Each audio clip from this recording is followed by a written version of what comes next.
Hello. You know, I set people on a path of self destruction. Most of them, it's a mixed bag. They want to hear everything I have to say, and at the same time, they don't want to hear anything I have to say because they want to hide from the truth, yet they want to know what I know. And they're not listening to learn for the sake of learning about themselves. They're listening for the sake of learning to manipulate. They want to find out weaknesses. They want to find out where they can manipulate the situation in their favor. And to do that, you need knowledge. To do that, you have to know your subject.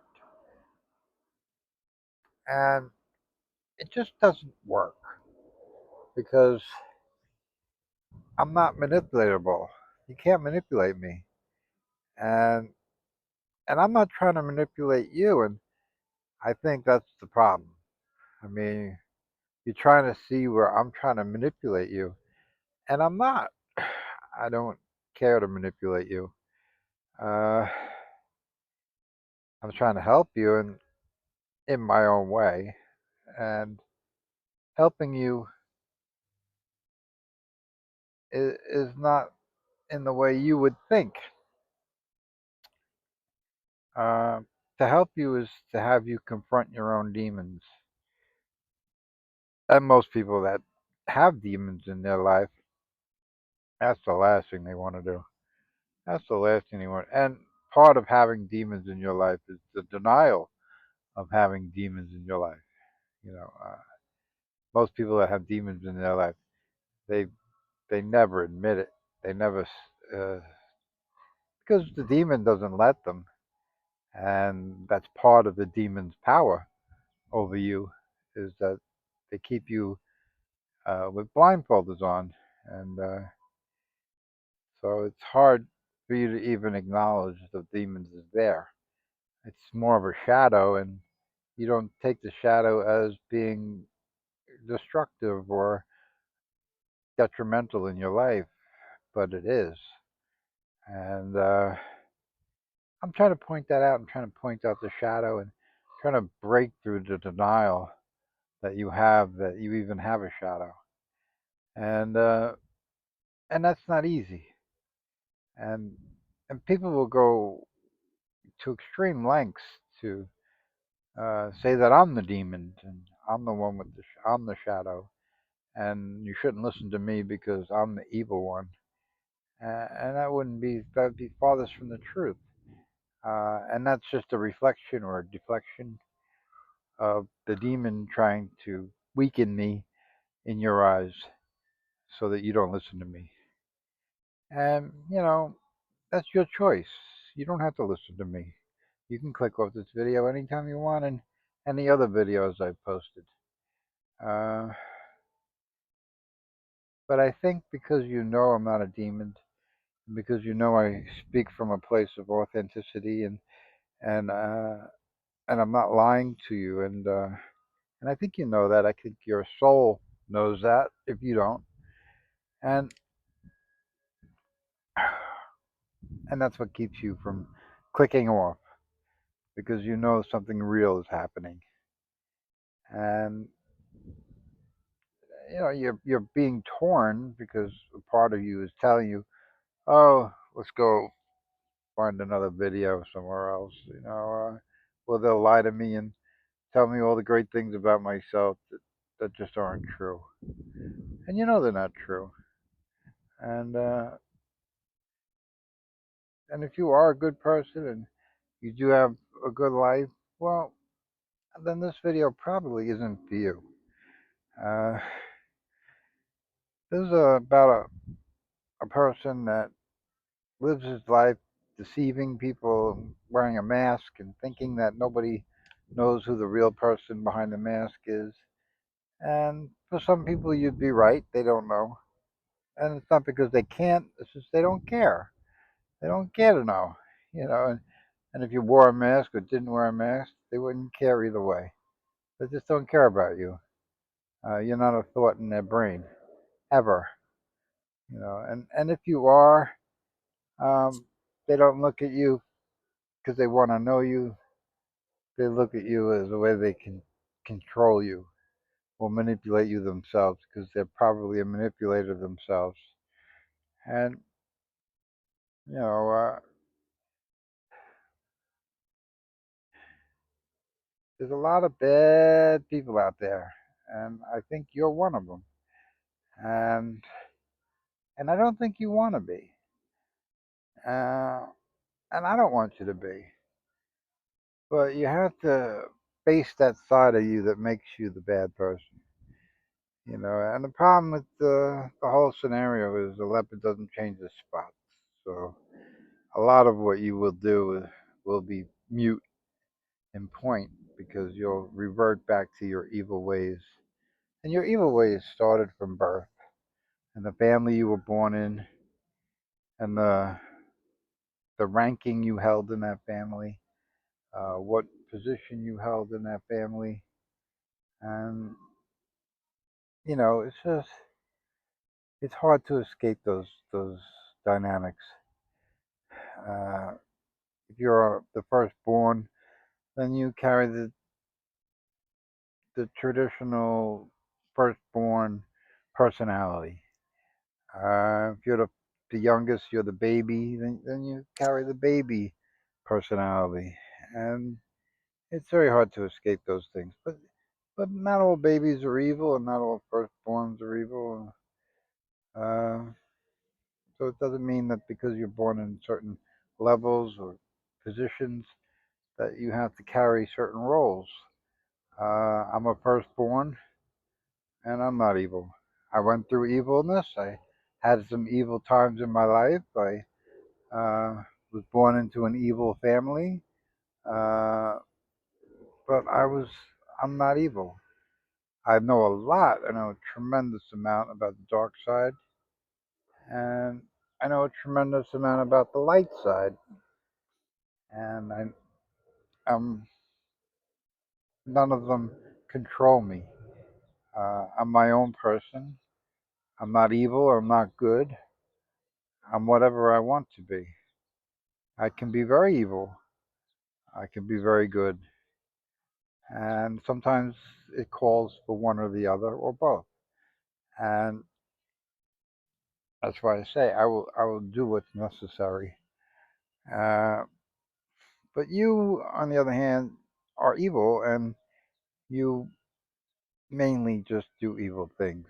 And if you do a good thing, it's in an evil way or for an evil reason. If you're nice to somebody, you're nice to them so you can manipulate them. If you give money, it's because you want to tell people you gave someone money and you want to use it in that way. So you always do things that are evil, and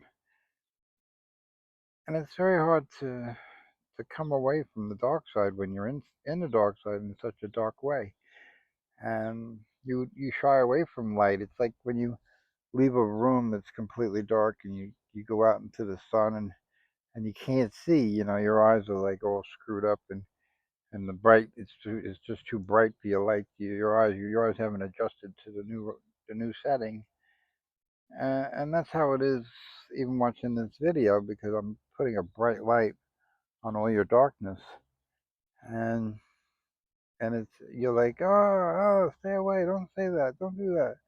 Like when you walk out of a dark room, you're like, oh, bright light, bright light. So it takes time, like when you go out into the light, it takes time for your eyes to adjust. It takes time for you to not feel any pain from the new light or level of light, and eventually it'll go away. Just like when you come out of the darkness, you will feel the sting of it, and it'll go away, and you'll be okay. And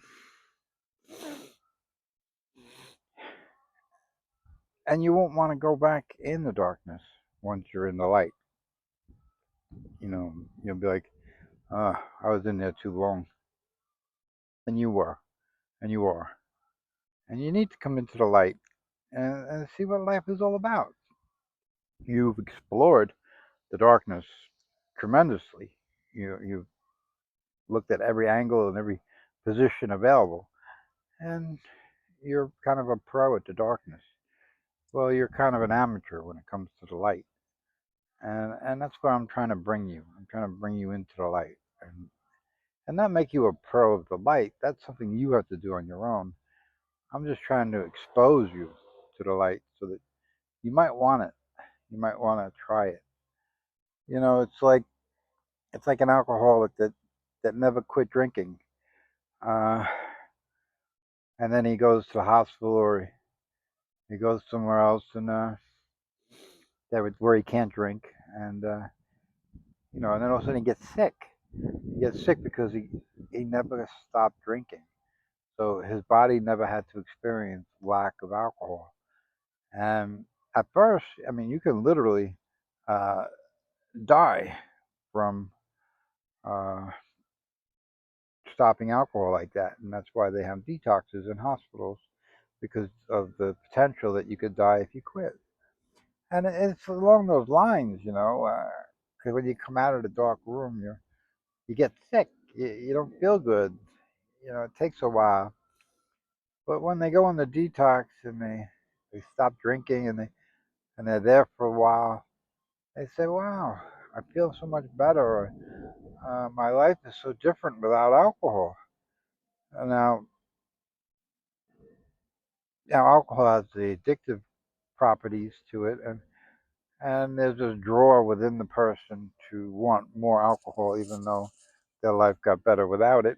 Uh, they rationalize it. They try to tell themselves, "Oh, it wasn't the alcohol; it was blah blah blah," you know, and it's all an excuse.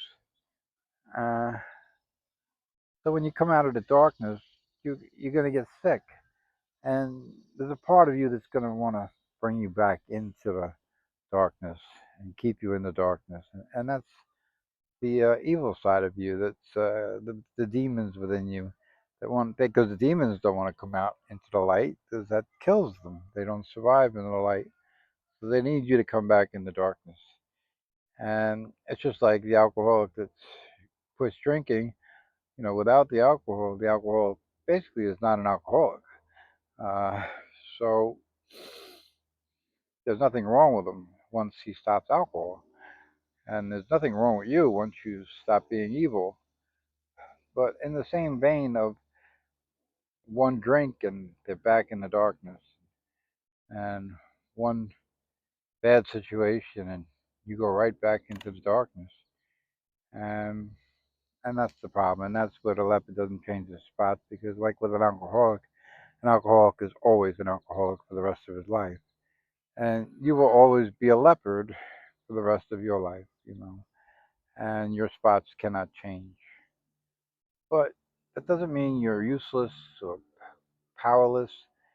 Alcoholics do stop drinking. Alcoholics get years and years and years and years of sobriety, um, and they live very good lives. Uh, so you can do it too, and that's where I'm really trying to push you to to venture, to go into and to see the light. And you know, uh, it's very easy to be evil. It's very easy to be a drunk. You go to the liquor store, you buy a bottle, and ten half hour later you're drunk. And it's very easy to continue that. Alcohol is cheap, relatively, and there's very cheap versions of alcohol, very cheap vodkas and stuff that you can buy. You can't afford the more expensive brands. And evil is cheap, and evil is easy. It's easy. It's easy to slam the door on somebody. It's easy to uh, not give money. It's easy to speak badly about people or gossip about people, and it's easy to just live that life. And for an alcoholic, it's easy to live the life of an alcoholic until it's not. You know, and that's the problem.